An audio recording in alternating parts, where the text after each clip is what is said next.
প্রতিদিনের মতন আজকের দিনটাও শুরু হয়েছিল ভগবানের নাম নেই। হর হর মহাদেব বলে আজকের দিনটা শুরু করেই দিলাম। অনেকগুলো রাজ্যে থাকার সুবাদে অনেক রকমের অভিজ্ঞতাও সঞ্চার করেছি। আজকে সেই রকমই একটা অন্যরকম অভিজ্ঞতা শেয়ার করব তোমাদের সাথে। আজ ন্যাড়াপোড়া মানে দোল পূর্ণিমার আগের দিন।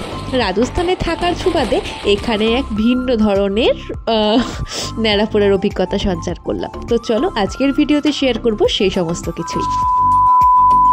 তো এখানে আমি রেডি হয়ে নিয়েছি, দেখতে পাচ্ছ, আর অভিজিৎ তো রেডি হয়ে নিয়েছে। এখন ঘড়ির কাঁটায় বাজে গিয়ে তোমার ওই 11টার মতো।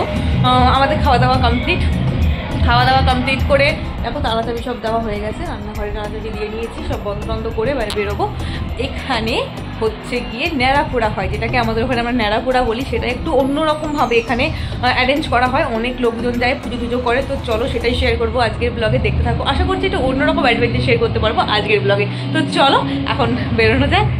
ঘড়ির কাঁটা বলছে আমি 11টা অনেকক্ষণ কভার করে গেছি, আর আমরা এই জাস্ট এখানে এসে পৌঁছালাম। এসে দেখি কত মানুষ সুন্দর সুন্দর ড্রেস পরে এসছে।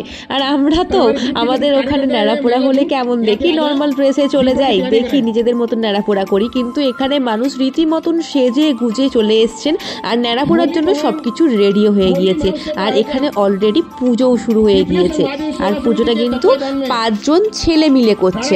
আর এই ন্যাড়াপোড়া যেটাতে হবে সেটাও একদম রেডি। দেন এখানে পুজো করা কমপ্লিটের পরে এখন চলছে প্রদক্ষিণ। মানে দেখতে পাচ্ছ 5 জন লোক, তারা এই পুরো মানে কি বলবো, ন্যাড়াপোড়া যেটা তৈরি হয়েছে সেই চারপাশ দিয়ে প্রদক্ষিণ করছে। আর সুন্দর করে সাজানো হয়েছে, নিচে রঙ্গোলি দিয়ে সাজানো হয়েছে, আর প্রচুর নারকেল রয়েছে। সেগুলো কিন্তু মানে যখন ন্যাড়াপোড়াটা হবে, আগুন দেওয়া হবে, সব কিন্তু ফেটে যাবে। তো এখানে 7 বার প্রদক্ষিণ করছিলেন তারা। আর এখানে দেখো দুটো লোক একদম মনের খুশিতে নাচ করছেন। এই সব প্রদক্ষিণ হওয়ার পরে এখন হবে হচ্ছে আরতি।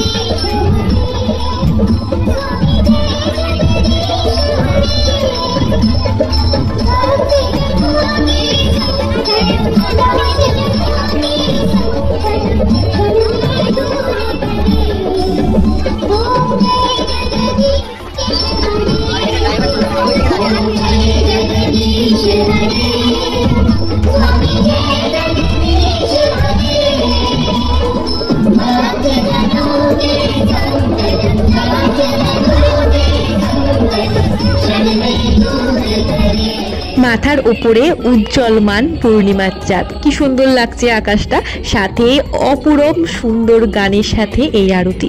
মনটা না সত্যিই ভরে যাচ্ছিল। এনাদের আরতির রিচুয়ালসটা একটু ডিফারেন্ট। তারা এই রকম গান চালিয়েই বা গান গেয়েই আরতি করে থাকেন। আরতির নিয়মটা সম্পূর্ণ আমাদের থেকে আলাদা। ভিন্ন ভিন্ন রাজ্যে থাকার সুবাদে ভিন্ন ভিন্ন অভিজ্ঞতা, অনুভূতি সবকিছুই সঞ্চার করি আমরা। তো আমি রাজস্থানে থাকার জন্য এই রকমের অভিজ্ঞতাও সঞ্চার করতে পারছি। তো এই ন্যাড়াপোড়া হচ্ছে, তার জন্য দেখো মহিলারা হাতে দিয়া নিয়ে এর চারিপাশ দিয়ে প্রদক্ষিণ করছেন। অনেকেই কিছু মনস্কামনা আছেন, সেই জন্য বোধহয় অনেকে বাচ্চা নিয়েও এই ন্যাড়াপোড়ার চারিপাশটা প্রদক্ষিণ করছেন। তো এখন হচ্ছে সেই সময়, আরতি প্রায় শেষের মুখে। আরতি শেষ হলেই তারপর নির্দিষ্ট টাইমে, মানে ন্যাড়াপোড়ারও তো একটা অ্যাকচুয়াল টাইম আছে, সেই অ্যাকচুয়াল টাইমেই সেখানে আগুন দেওয়া হবে। তো দেখতেই পাচ্ছ, তো যিনি ব্রাহ্মণ তিনি প্রথম আগুন দিলেন, তারপর একে একে সবাই সব দিক দিয়ে দিয়ার মাধ্যমে আগুন জ্বালিয়ে দিলেন। তো আমরা একটু দূরে সরে যাচ্ছি, কেন বলো তো, চারিদিক দিয়ে না প্রচুর বাজি লাগানো রয়েছে, কোনটা কোন সময় ছিটে গায়ে আসবে তা সত্যিই বলা যায় না। তো চলো আমিও দেখি, সাথে তোমরাও একটু দেখে নাও কেমন হয় রাজস্থানের ন্যাড়াপোড়া।